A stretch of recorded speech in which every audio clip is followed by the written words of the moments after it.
I don't stand side by side with nobody till I bleed with them first. What did we just see? You probably think this world is a dream come true. When I step into this ring, yeah, bro, I am addicted. Don't sleep on Luca! Maybe tomorrow we'll all wear 42. If you fight for your dreams will fight for you. 2023 has come to a close, which means it is time to look back at all the year had to offer. 2023 is an odd year for music, for the simple fact that it seems people can't seem to come to a decision on whether they think it was a good year for music or not. Now, when it comes to me, 2023 was always going to be at a disadvantage for the simple fact that 2022 was such a great year for music. I will go on record saying it was one of the best years for music, and without a doubt is the best year of the 2020s so far. However, that does not mean 2023 was a slouch. In fact, I think it's right behind 2022 in the rankings. It was a year that started off slow and didn't have too many major names drop, due to many of them dropping last year, but still had a lot of great works to offer. As we get ready to get right into it, I just want to quickly say one thing. Music is subjective.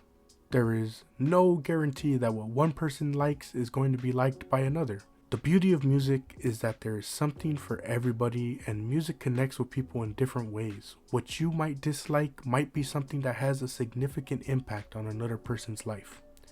This isn't me telling you to like everything, but to just be open-minded to music and the conversations that surround it. This isn't a retrospective to hate on albums or give you an objective top 10. This is simply me telling you what I liked in the year, and I would love to hear what you all loved as well. In a world that talks too much about hate, take some time to appreciate the things you love. Without further ado, 2023, a year in music.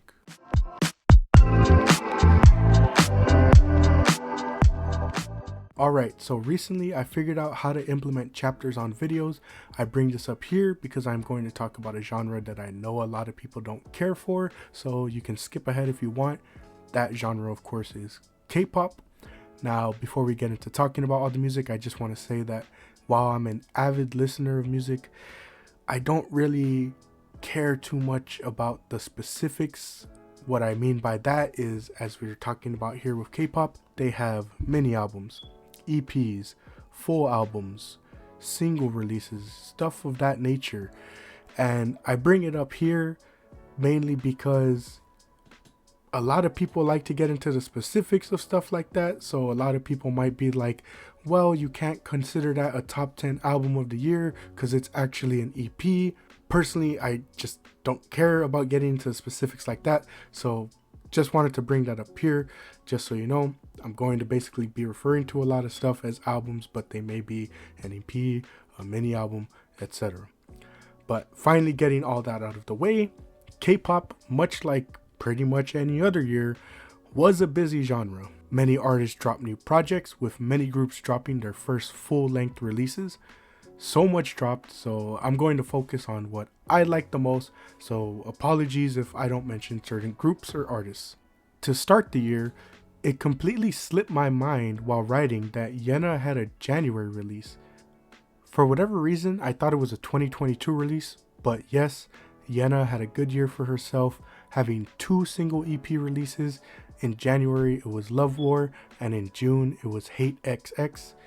Just an incredibly unique artist with insane range. She can give you a song like Hate Rodrigo, one that is sonically and visually a lot like what people would imagine K-pop to look and sound like, but then she can give you songs like Love War, Bad Hobby, and Wicked Love that are just so different in sound and visuals. She is currently my favorite soloist, and I'm so excited for her 2024. Triple S had a crazy 2023 as they dropped 4 projects this year. They started off the year with Assemble in February, followed by Crystal Eyes in May, followed by Lovelution in August, and finally Evolution in October. Triple S remained one of the most unique groups and had a really strong year. Some of my favorite tracks from them this year include Deja Vu, Black Soul Dress, Heavy Metal Wings, Rodante, Colorful, and Rising.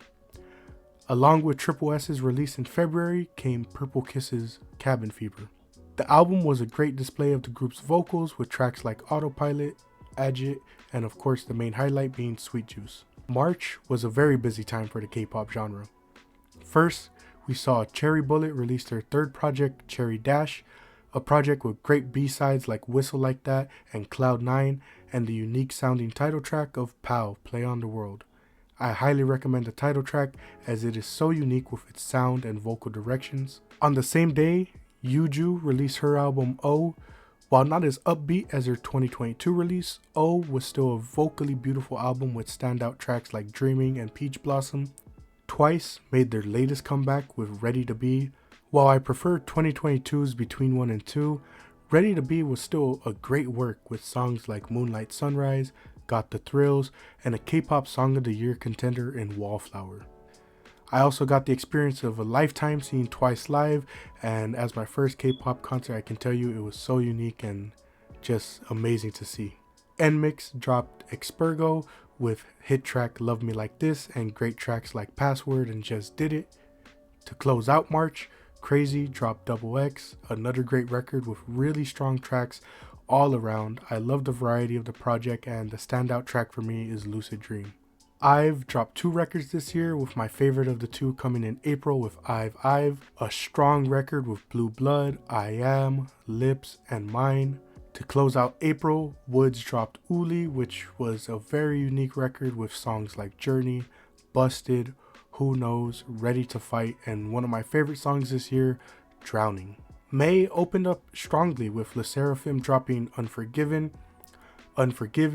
EPB, Fear Not, Flash Forward, and Fire in the Belly, a great record with tons of energy. It only continued to get better as Idol dropped I Feel. Idol would also go on to drop Heat in October. Both projects featured great songs and variety, but my favorite of the 2 was I Feel, one of their strongest records to date with great tracks front to back. Queen Card took over this year, and the record also had great songs like The Meaningful Allergy, upbeat songs like Lucid and All Night, and The Beautiful Paradise. A great display of energy and vocals throughout this album. Heat had great tracks in I Roll, Tall Trees, and one of the best songs to drop this year in I Do. Truthfully, one of my favorites this year. Its short length makes it addicting to listen to, and the vocals from all 5 women are great. 2023 was the year that I explored more of Idol's music, and I can definitively say now that they're my favorite group in all of K-pop, and I'm glad I was able to see them live this year. Dreamcatcher closed out May with a return to form and Apocalypse From Us. Bon Voyage was a great powerful track. Damien matched its energy, and Propose and To You were nice softer closes to the album. B.I. had 2 projects dropped this year, with the first starting off in June. To Die For was a great B.I. album with such variety.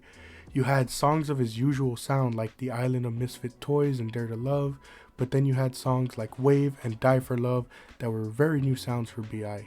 He also had beautiful songs like Cloud Thought and Truth, and the emphatic closer in Michelangelo, a song where he walked the walk and talked the talk. His November release, Love or Loved Part 2, followed up the 2022 record. While the 2022 record followed themes of love, B.I. made each song sound unique and different. On this record, you definitely felt that the songs felt closer in sound, but in no means is that a bad thing. Great songs like Loved, 4 Letters, Alone, SOS, and All Shook Up. July saw New Jeans drop Get Up, another favorite from this year. New Jeans have just been able to crack the code on creating music that is fun to listen to and gets people talking about them. New Jeans, Super Shy, ETA, and Cool With You were my personal favorites from the album. Just like I said in that video I put out about them, they seem to just be only going up, and honestly, I don't even know where their ceiling is. Twice had their first subunit launch with Misamo's Masterpiece. Do Not Touch, Marshmallow, and Funny Valentine were personal favorites of mine. There's been a lot of hype around the solo and potential subunit debuts from Twice, and so far, none have disappointed. August saw Stacy return with Teen Fresh, one of my favorite K-pop groups and one that I continue to say feels underrated in the scene. They have their dedicated fan base, but I feel so many more should be talking about them. An infectious title track in Bubble, followed by amazing tracks like Not Like You, I Wanna Do, and Be Mine. To close out August, we had Twice's Jihyo make her debut. I do not want to spoil too much about what awaits us, but we will be talking about this album in greater length later. I will use this time here instead to quickly say, please K-pop fans, I am begging you to actually listen to music. I understand people are different and cultures are different, but it absolutely baffled me when I recently saw someone comment on a post including one of the songs from this album saying, why didn't anyone tell me the B-sides are this good? As someone who loves music, who, needs it as much as I need air, I just can't fathom that people only listen to the lead single and use that as judgment for the entire project. I don't know, man. I may just be overreacting or missing something, but I'm always just left so confused discussing K-pop and seeing that people don't listen to the full projects. Anyways, mini rant aside, September saw Eric Nam release House on a Hill. Now, this is something we're going to discuss later, but I actually don't know if this album is in the right place. My reason for that is that the project is almost completely, if not all, in English. However, when I try and look up classifications, it's always labeled as K-pop. Just wanted to get that out of the way in case there's any confusions. The album itself is a really great one that I have debated endlessly about making the top 10 this year or not. The album is great from start to finish with such soulful songs. However, Only for a Moment is the standout track to me, just this amazing, beautiful song. To close out September, The Rose released a beautiful album. I was not expecting the collab with Trevor Daniel, but as a fan of both, I will gladly take it. While I enjoyed the album as a whole, Eclipse is the song that I recommend the most from it. Just a beautiful song that can be interpreted as either a song of anguish or hope depending on where you are in life. Jungkook of BTS had his solo debut releasing Golden in November. One of the things that surprised my dad and I about this record was that, like Eric Nam's album, it was mostly in English. Much like Jihyo's album though, we will definitely be discussing this one at a later point. Speaking of solo debuts, November was the month that Neverlands thought would never come. Making her return and solo debut, the former Idol member Soojin released Agassi. The first time I heard Idol was my friend telling me to listen to Tomboy and then the I Never Die album as a whole. So I'm not gonna act like I know that pain that the Day One Neverlands do, but I have also listened to Idol. I've learned so much about their, history and all that. And I'm telling you, man, nothing made me happier in 2023 than seeing Soojin's return. Agassi was a great record, both the album and title track. Sunset is another favorite of mine, especially the message of it. The record as a whole was everything I wanted.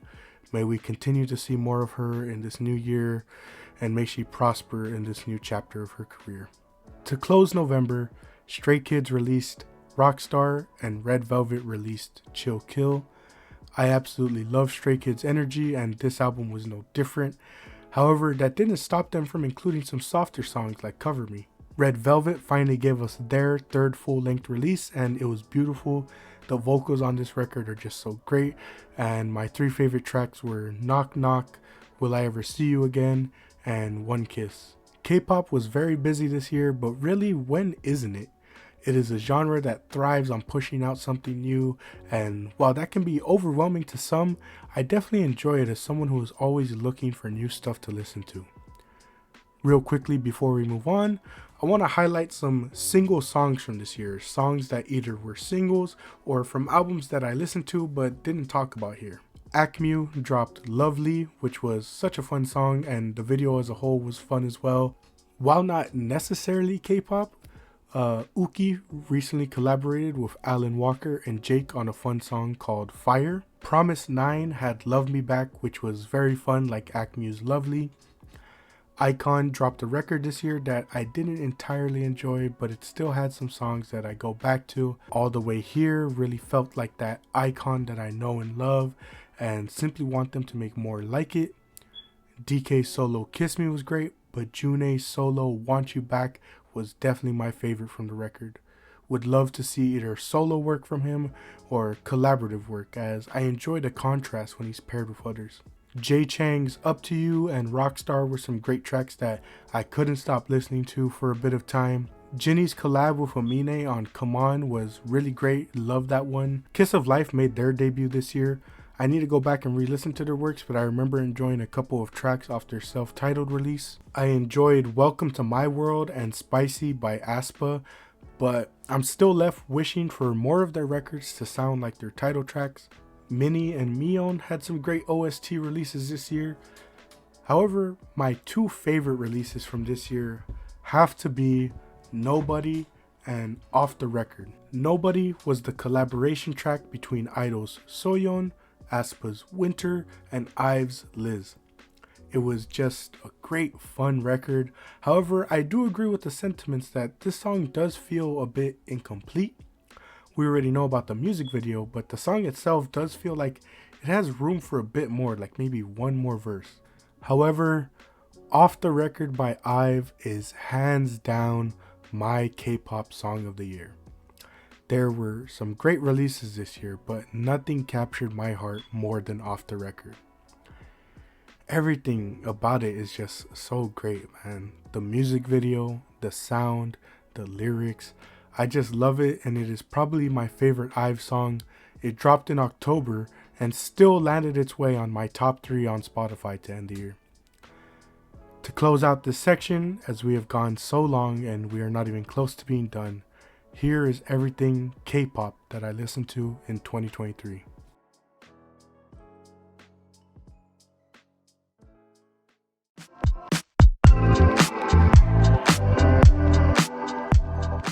Well, we have moved on to our next genre. Rap this year was not necessarily a genre I was tapped into, especially in comparison to previous years. The thing about rap this year is that it was already set up to be a semi-down year, at least for me. Last year saw all the top dogs come out to play. 2022, we saw records from Absol, Denzel Curry, Jid, Joey Badass, Kendrick Lamar, Kid Cudi, Metro Boomin, and Rico Nasty. We also saw projects from lesser known artists like Black Star Kids, Shay Noir, Fora, and Suave. This year, I just was not on top of the genre, if I'm being completely honest. There were a lot of projects that I either missed out on or just didn't enjoy. This section will likely be shorter than the others, but we'll still have some good stuff here. Starting off in January, we had 2 records drop towards the end of the month. The first was Gaultier by Tana. I remember giving this album multiple listens as there was a lot I liked, but stuff I couldn't really decide on, Ultimately, I think it is a pretty good record that started this year. I enjoyed Hills at Night and Hope You Feel the Same the most. The second record was Spin the Globe by Connor Price. Now, I know a lot of people have different opinions, but I thought the concept was pretty unique. Basically, he would spin a globe, and wherever he landed, he would choose an artist to collaborate with. You can have your own thoughts on the authenticity and music itself, but I personally thought it was unique. I enjoyed Violet and Chuck Taylor. February saw Big X The Plug release Amar. One of the things I love the most about Big X is his voice. It makes him stand out, and the way he utilizes it on certain tracks is very great and good. Overall, I enjoyed this record a lot, and it just misses out on the top 10. It featured great songs like Texas, Badu Flow, and Dream. March saw the duo of JPEG Mafia and Danny Brown release Scaring the Hoes. Many feature it on their top 10s this year. However, I feel kind of conflicted with this record. It is great, unique, and very funny at times. But also at times, the mixing feels a bit off, and sometimes I'm left wanting more or something different from certain tracks. Just like Big X The Plug's album, Peggy and Danny just barely miss out on my top 10, but it's still a great record from this year. In April, we saw NF return and drop Hope. You can go ahead and have your own thoughts and opinions, but we love NF around these parts and aren't afraid to say it. Everybody has different tastes and opinions, and that's the beauty of music. I can understand why some people may not like certain artists, but you should never let that stop you from enjoying something that you do. when it comes to NF, I enjoy his music simply because of the various creative directions he takes and the topics of choice. There's just a lot that he raps and sings about that connects with me. We'll get more into that later though, as we move on to June, where we saw Metro Boomin release the Across the Spider-Verse soundtrack. While I didn't enjoy it as much as 2018's Into the Spider-Verse soundtrack, this was still a great curated album by Metro. One thing he always nails is getting these artists to create music that perfectly fits various points in the movie. However, I did feel at times that this time he would have too many tracks where there was just too many people on it. Havaya Mighty dropped Crying Crystals in July. I found out about her through Connor Price's Trendsetter, part of the second go around of the Spin the Globe series. I enjoyed Havaya's flow on this record, and her voice definitely sets her apart. Zoom Zoom with Omega Mighty was also a very unique track, and definitely felt it had like that influence from the Caribbean area. I can't say for sure though, correct me if I'm wrong, but it just felt like it had that sort of influence. And finally, November saw Danny Brown release Cuarenta. Cuarenta is all about revisiting various experiences in his life as he's gotten older. This was a really great introspective album from Danny Brown, and just really shows how music is timeless, you know. As he gets older, he just finds more different stuff to talk about, and, you know, it just makes it real great, you know, music for discussion and real, you know, good food for thought to look at as you get older, you know, and look back on things with a different set of eyes. My favorites off this record were Ain't My Concern, Down With It, Hanami, and YBP, with one of the best features this year in Bruiser Wolf. I was real happy with this record, and I'm excited to see the music Danny Brown continues to put out in the future. To close out, here is everything rap I listened to in 2023.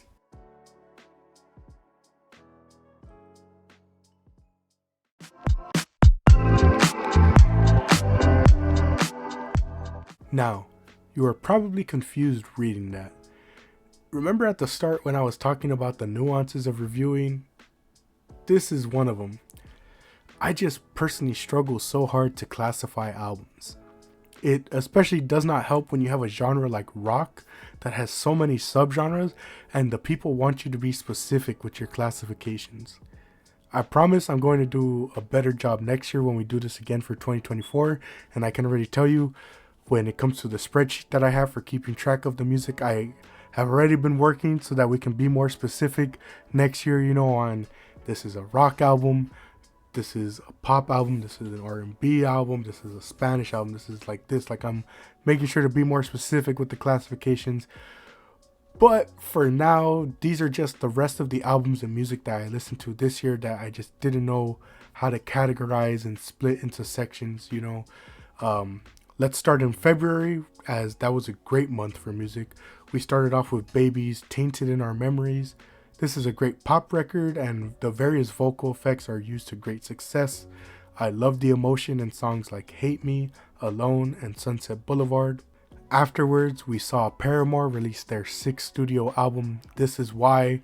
The very first video I put out on this channel was about reviewing this album, and let me just tell you, we will hear more about it later for sure. The same can be said for Inhaler's release, Cuts and Bruises. It was just another great February release that you will see pop up later. And finally, the Gorillaz released Cracker Island. This is a record that has kind of dwindled for me since its release. The record is still great and has some great songs, but the more I've listened to it since its release, there are just some nitpicks that I have with it, and that has caused it to fall down the rankings a bit. However, songs like Cracker Island, Oil, Silent Running, and Tormenta are great highlights for this album. In March, we saw Meet Me at the Altar drop their debut album, Past, Present, Future. This rock/alternative group has great energy throughout this record. Try, Need Me, Rocket Science, and King of Everything are some of my favorites off this album. But A Few Tomorrows is definitely my favorite song off this album. Just a beautiful song with a beautiful message. Closing out March, Black dropped Since I Have a Lover. While I didn't enjoy the length of this album, it still had great tracks throughout. Black came through with his signature smooth tone and feel. Inwood Hill Park and Talk Back are prime examples of this as he effortlessly flows on the track. Testify was a soulful track that gave me flashbacks to 808s and Heartbreak. In April, Devin Gilfillian released Love You Anyway. This was a smooth album, great songs like All I Really Want to Do, Right Kind of Crazy, Follow the Leader, and Righteous. The only way to describe this album is smooth, and overall love the vibes on this one. June saw the Aces release I've Loved You for So Long, another great album that misses out on my top 10. This is just a great album from front to back. I highly recommend it as it has some real deep emotional cuts on it. My favorite is Not the Same, dealing with the devastating nature of moving on from love. The end of June saw Biking with Francis release Honeydew.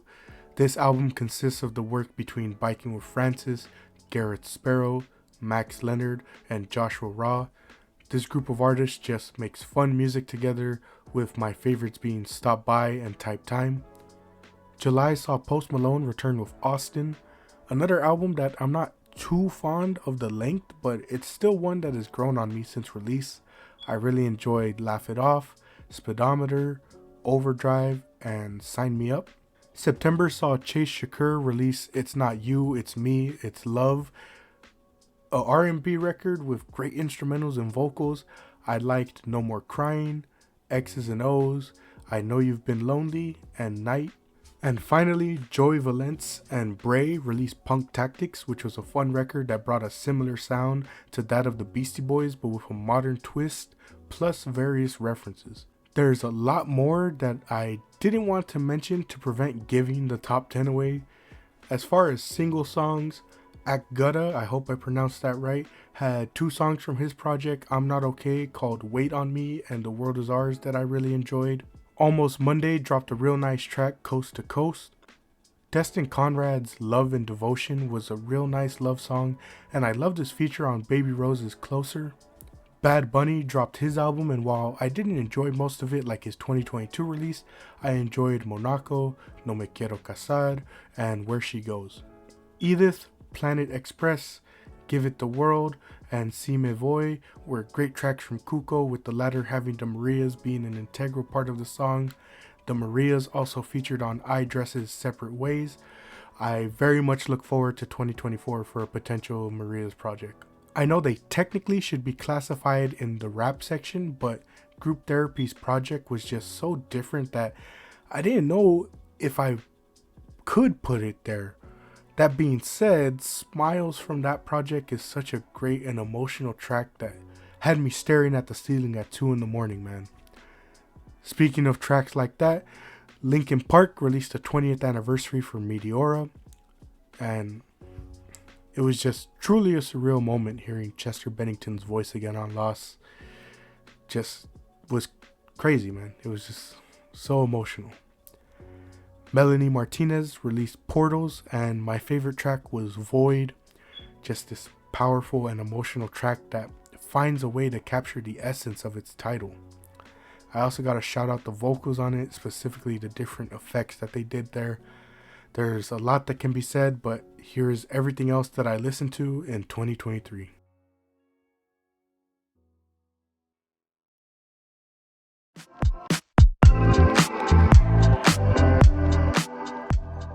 Well, we have now reached what we have all been waiting for. The top 10 albums of 2023. There was a lot that I took into consideration when coming up with my list this year. Overall, the criteria I ended up coming down to was simply what albums did I enjoy the most this year. There are albums this year that I thought were great and successful in accomplishing what they set out to, but ultimately, I wanted to display the albums I enjoyed the most this year. Albums that I listened to the most, enjoyed in their entirety, and overall felt a connection with. Once again, at the end of the day, music is subjective. There is no objective opinion when it comes to music. People have different reasons for liking what they like. I keep on emphasizing this point because I just want people to enjoy what they love and not feel bad about it. Without wasting any more time, here is the Triple Crown Podcast Top 10 Albums of 2023.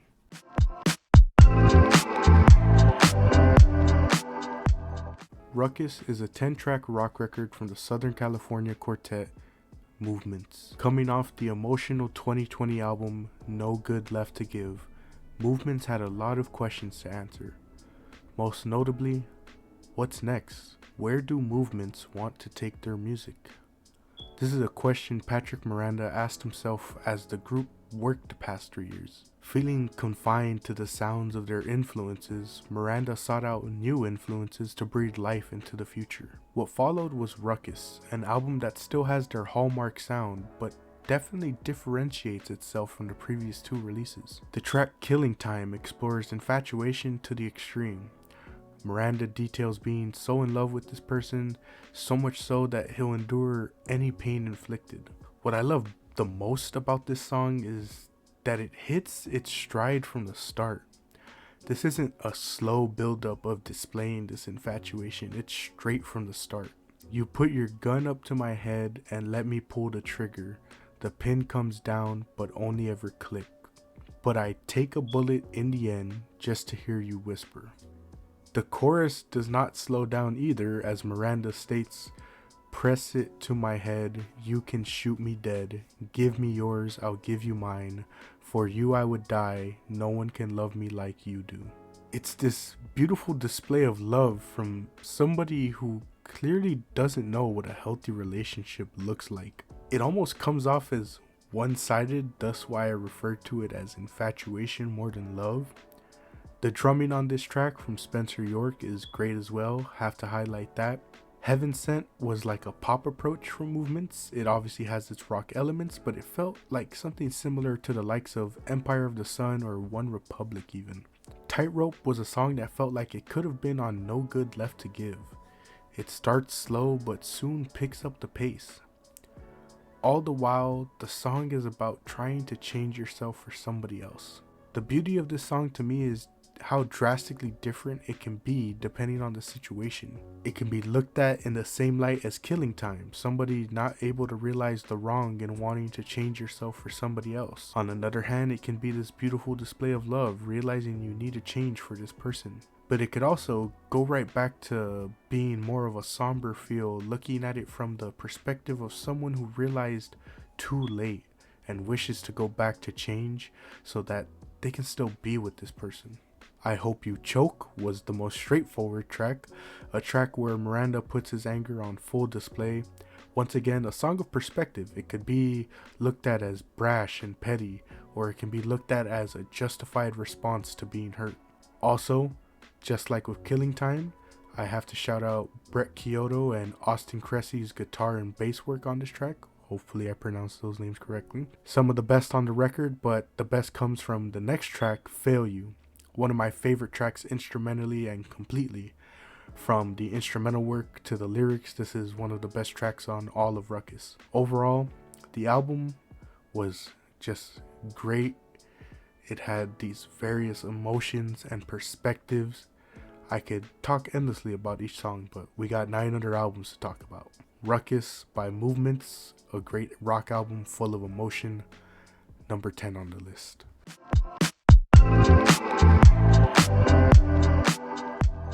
Gemini is a 7-track R&B record from Toronto artist Ethan Lowe.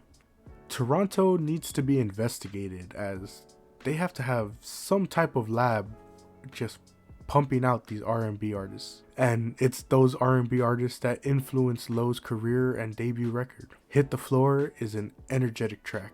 My favorite part is the pre-chorus and just the way it builds up to that chorus.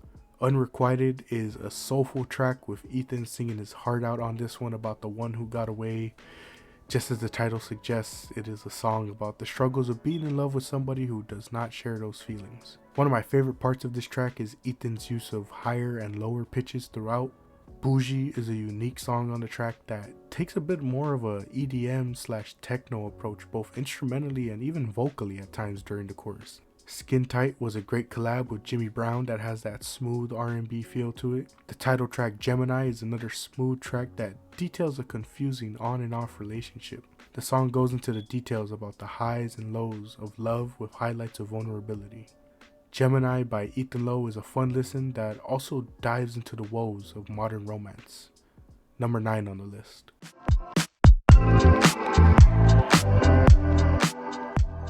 Bewitched is a 14-track jazz record from Icelandic artist Laufey.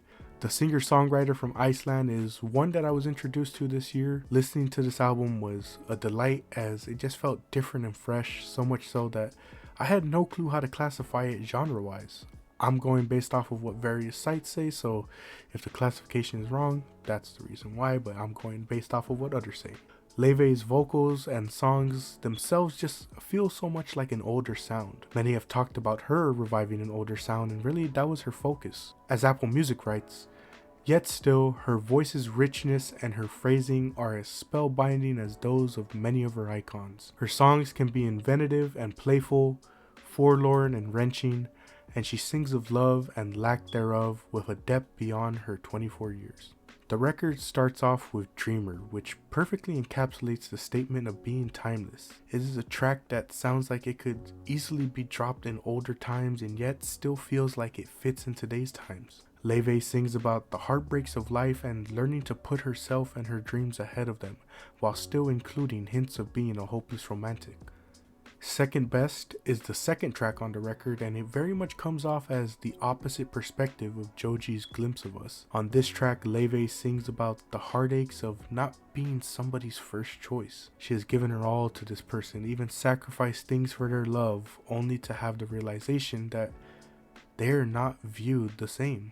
I think the most heartbreaking lyrics on this track are the ones that very much play off as being aware during the most intimate moments. Like when she states, "Well, you swing me around in that midsummer dance, held me in close as you thought of your past." However, the most heart-wrenching lyric comes from the bridge of the song, where Laufey says, "You've given me nothing to miss. Honestly, life has been much better since I spoke to you last. Why am I still wondering if I stand a chance or if you'd have me back?" Haunted is one of the most beautiful tracks on the record sonically. The instruments on this one are class. For whatever reason, it is a song that I can imagine being in the background of an RPG game like Dragon Quest. On a happier note, in a sense, we get a track like While You Were Sleeping. Laufey once again sings about a moment of realization. However, this time it's about the realization of love. It is the moment she fully realizes she is in love and how it affects her. She starts off a bit comedic, stating, "I don't recognize myself, I'm dancing down the streets, smiling to strangers, idiotic things." However, it is the last chorus that tugs at the heartstrings, where Laufey states, "I don't recognize myself, I'm writing a love song, who have I become? There must be something wrong, I trace it all back, 3:30 a.m. That night something turned in my heart, while you were sleeping, I fell in love." From hearing about her heartbreaks just a couple of tracks ago to hearing about this sweet moment. And those songs make this moment, as it shows the lasting impact heartbreak can have. Lovesick definitely has to be one of my favorites off the record. It is a powerful display of Laufey's vocals and emotions. One of the best things Laufey is able to do throughout this record is display emotion through her voice. And this song is a great example of how the slight hesitation or change in delivery can get different emotions across. There are plenty of great tracks on the record, but the one many highlight is of course Letter to My 13-Year-Old Self, a song that follows the theme that is almost universal, that feeling of wanting to give a message to one's younger self. Laufey switches to a softer, lower tone to signify the comforting manner in this song. She thinks about everything she had to endure, and while she can sing now with the comfort and confidence that things turned out well, she understands that during that time, there wasn't that reassurance. To me, I really enjoy this song because it really showcases the beauty of songs like this. The artist always understands that there isn't any way to offer that comfort to themselves during that time, but the songs still serve to help others and really to help themselves, because in one way or another, that 13-year-old is still there inside them. A beautiful song from a truly beautiful album. Bewitched by Laufey, number 8 on the list.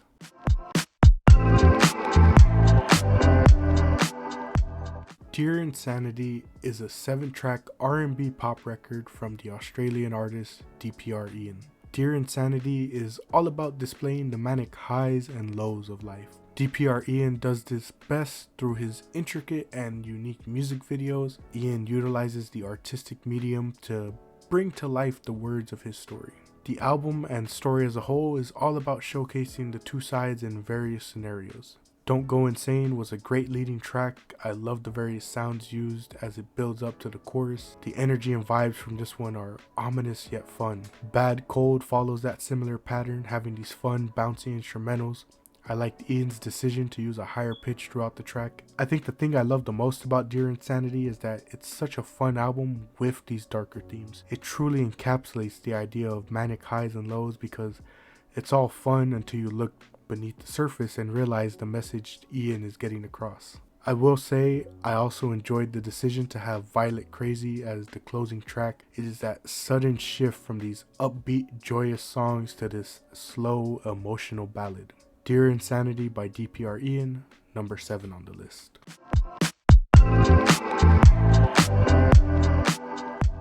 Hope is a 13-track rap record from Michigan artist NF. NF is a very divisive artist, but I'm not going to focus on that. If you don't like him or don't like that I have him here, okay. NF is an artist that I have listened to for quite some time. Following his journey has been such a ride. He has continued to grow with each release and each year that passes. Another artist that I was able to hear live this year, and it was as great as the previous times. The Hope album is special because it signifies just how far he has come in his career and in life. As we reviewed back in April, there are many songs on here that demonstrate the growth and change that has occurred with NF. A song like Motto shows the development of confidence while still remaining true to his values. Mama shows the emotional healing he has undergone regarding the passing of his mother. He has gone from a sad anger to understanding and at peace. A song like Bullet shows the growth he has made with love and understanding the things he is responsible for when it comes to love. The lead song Hope and the closing song Running both show NF ready to confront his traumas and put in the work so that he can move forward as a better healed man.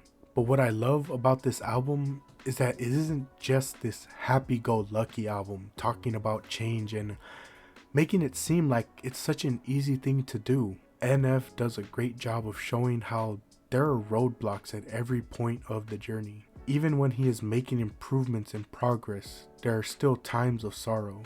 Times like Mistake, where he still ponders the flaws he has and worries they might prevent him from truly being okay.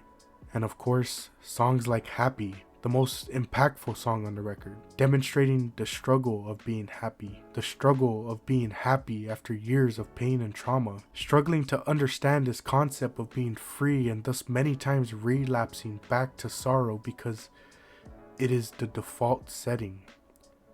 Getting so used to sadness that it is the only time where things feel normal. Hope by NF is an album of understanding the traumas and pains of life, understanding the change that needs to occur, committing to change, and understanding that it's not going to be an easy journey. All we can do is move forward one step at a time. That is Hope. Number 6 on the list.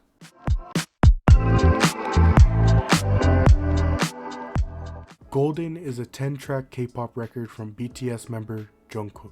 Golden is the debut solo record from the BTS member. On this record, Jungkook's talent and abilities are on full display. To be completely transparent, I am not a fan of BTS, but Jungkook's work has always intrigued me. He has one of my favorite K-pop songs of all time in Still With You, so when I heard he was getting a solo record, I was ready. What I love the most about the record is the diversity in beat selection.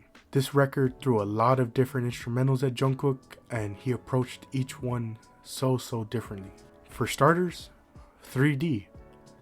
Funny enough, when I heard this song, all I could say to myself is, this sounds like something Justin Timberlake would have come out with. Surprise, surprise, He would later come out with a remix of this song with JT. But yes, it sounded so much like that 90s, 2000s R&B pop mix. And vocally, Jungkook matched that vibe on this track. I think the best example of this is when he stretches his lines throughout the track. Closer to You then sees Jungkook on a beat from Major Lazer. So now we are looking towards that EDM style of music. Once again, Jungkook adapts vocally. He takes a lower tone for this one to match the energy of the song. Standing Next to You is the next track and sounds like something out of the 80s.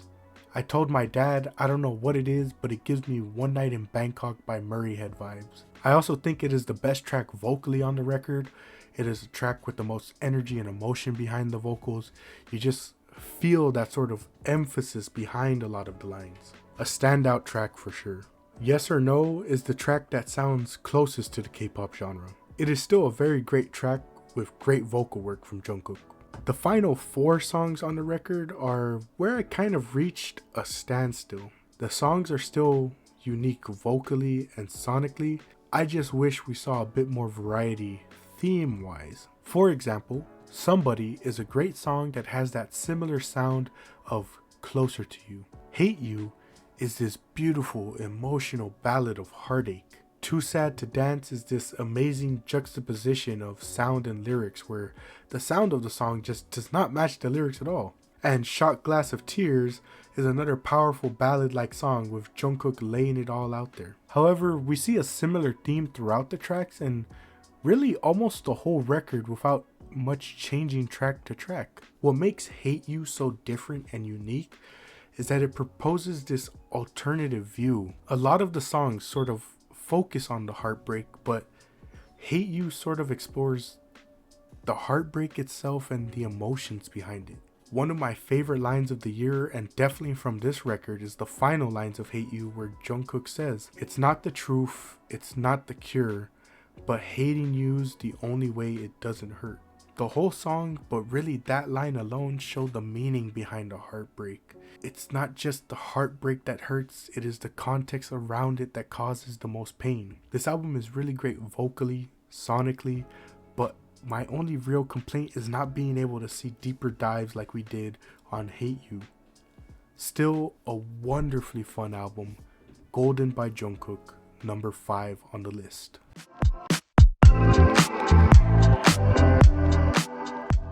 Data is a 19-track Spanish record from Puerto Rican producer and songwriter Tiny. As the years have gone on, more and more have I explored the Spanish genre. I obviously know and love the various works that my parents have shown me from artists such as Los Bukis, Maná, and many others, but much like each generation that follows, I wanted to find my own lane. I wanted to find the artists that were what I was looking for. Many of the artists I have come to love appear on this record, and really for a lot of them, the reason we love their music so much is because of Tiny. Producers are often the unsung heroes of the musical world throughout all genres. This album is my way of giving flowers to a great producer, Tiny. His work on this album is wonderful, with some of the best instrumentals of the year. One of the things people don't think about when it comes to producing is figuring out who to put where or how to make a beat for a specific person. On this album, at least in my opinion, almost nobody sounds out of place, and it's like each song was precisely crafted with each artist in mind. There's no better example than the first song I heard off this record, Mojave Ghost. This beat just screams Bad Bunny, and it is no surprise how seamlessly he fits and floats on this song. The pure emotion on the pre-chorus and the chorus is addicting, and it keeps you coming back. J. Cole's vocal tone is perfectly accentuated by the instrumentals of Fantasma. Though her verse is short, I love the contrast between young Miko and Maria Zardoya's vocals on Mañana. It is a mixture of fun, vibrant songs and chill, sometimes sad songs. It does a great job of balancing various moods and providing an overall fun setting. Data by Tiny, number 4 on the list.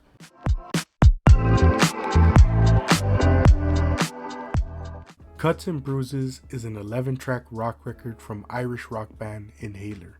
a group and album that I discovered during my Walking an Album a Day series, and slowly they have turned into one of my modern favorites. I will never forget hearing the first song on this record, Just to Keep You Satisfied, and thinking they sound like a mix of the Killers and the Smiths. Love Will Get You There is a great song about remaining patient when it comes to the pursuit of love. The album as a whole has that type of theme. As the name suggests, many of the songs discuss the many ups and downs of love, the highs of love and the lows of heartbreak. It's almost like each song is a different cut or bruise, and it is telling the story of each individual scar. But the unique thing about this album is the emotion. Unlike others, I never get this sense of regret or pain or bitterness or longing. What we hear is just what I said, storytelling. There's this sense of content. No type of animosity, just being able to look back and tell these past experiences as such. Inhaler sings of many heartbreaks, but it never feels that way, at least to me. Like there are songs that show genuine emotions of heartbreak, but a lot of the album just demonstrates acceptance and moving forward. To me, there isn't a bad song on this record, as I enjoy every single track. Some personal favorites of mine are Love Will Get You There, So Far So Good, These Are the Days, and When I Have Her on My Mind. It is a great chill experience. The vocals and instrumentals are very soft on this record, and it makes for such an easy listen. Cuts and Bruises by Inhaler, number 3 on the list.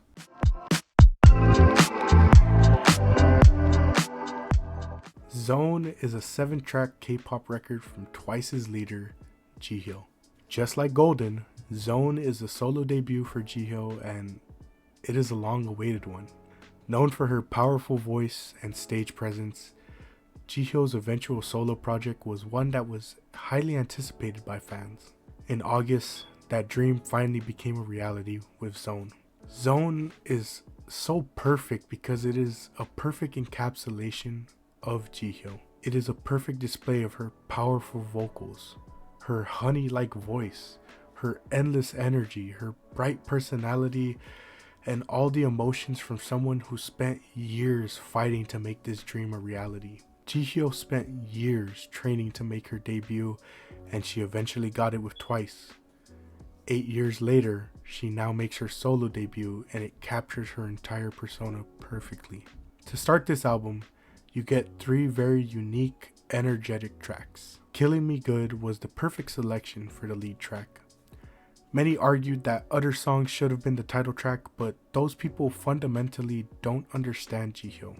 As she would go on to say herself, she wanted a track that she could perform and demonstrate her energy. This is a track that allows her to do everything. It is a demonstration of her smooth yet powerful vocals, and most importantly, it is a song that she can dance and perform with the utmost energy.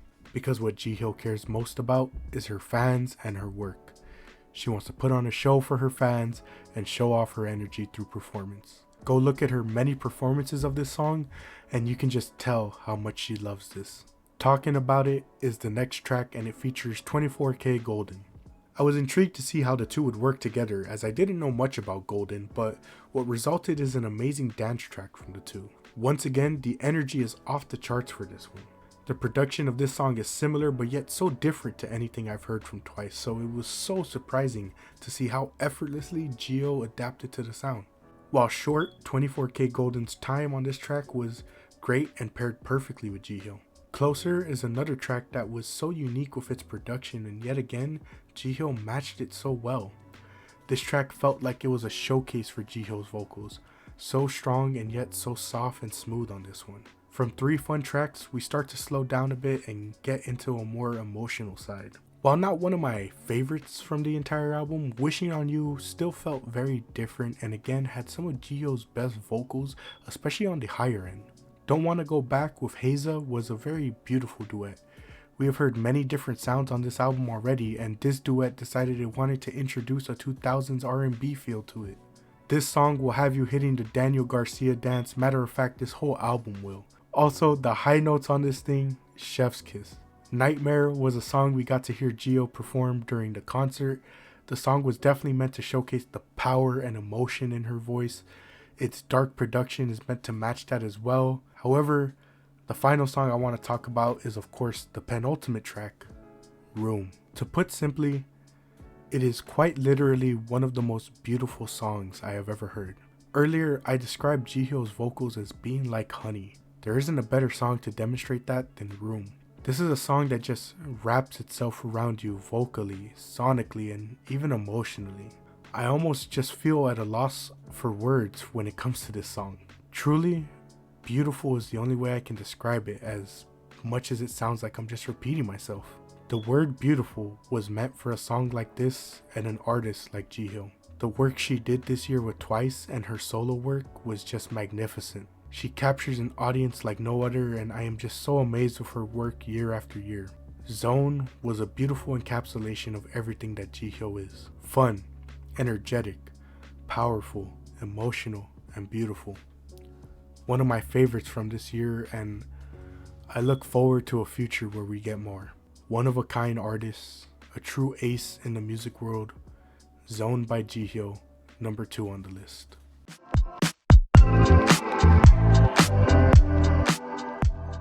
It is almost unfair to drop a project of this magnitude at the start of the year, because almost everything that comes after just won't match. You saw it already. This Is Why is a 10-track rock record from Nashville trio Paramore. This album is quite literally the reason this channel exists. Since I've never spoken on it extensively, I used to do a podcast with 2 friends of mine. We would do all sorts of things, review albums, movies, have different discussions. However, oftentimes we would miss out on certain things due to difference of interests. I discussed this with my dad, and soon the idea sparked that I start my own thing on the side for such instances when I wanted to talk about certain things. I was already doing a sports section on the side, so why not my own thing? Thus, as you see, an album review of This Is Why is the first video on this channel. And it is that video that I point you to if you want to hear more about it. And no, this isn't me trying to plug the channel. Put simply, that video has a more detailed analysis of this album as it goes song by song, especially because I could just talk about this album endlessly. Each listen, I just find something new. This is an album that there's just so much to it. Each song just has so many layers of story and meaning. It is a 10-track album that details years and years of work, emotion, and trauma. Paramore has come a long way in their career. They have seen plenty of ups and downs, but the one thing that was always there for them is each other and the music they have created with one another. This album is so amazing and full of content. I can't even list you favorites because each song is so great. 10 tracks and they went 10 for 10. It was perfect in length. It never drags and no track feels out of place or like filler. Every single member shines on this record, from Haley's vocal performances to Taylor's guitar work to some of the best drumming I have heard courtesy of Zach Farrell.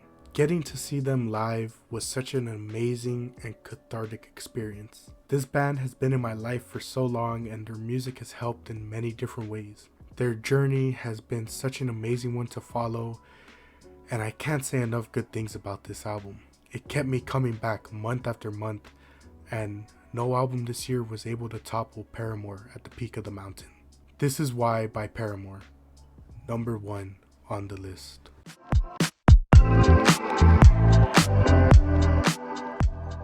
And with that, 2023 has come to a close. I know this video is coming out a bit after the end of the year, but I wanted to put the most effort into recapping a good year of music. After this, you'll get the wrestling retrospective, which should also be a great one. The last message I want to leave you with as we go into 2024 is one that I have pretty much reiterated throughout this video and likely have in the wrestling one as well. The message is simply to have fun. Focus on the things you love and enjoy them. Listen to the music you love. Have fun talking about the songs and albums you enjoyed. If people have different opinions, just move on, especially if it's clear that person isn't interested in actual conversation. It is one thing to talk about music and come to an agreement to disagree. It's another when you purposely engage with those who clearly just want interactions and to spark controversy and anger. Just go out there and listen. discover new artists, listen to what you love, and just focus on the music. There is so much great music out there, and I look forward to the end of the year when I can come back again and tell you all about 2024.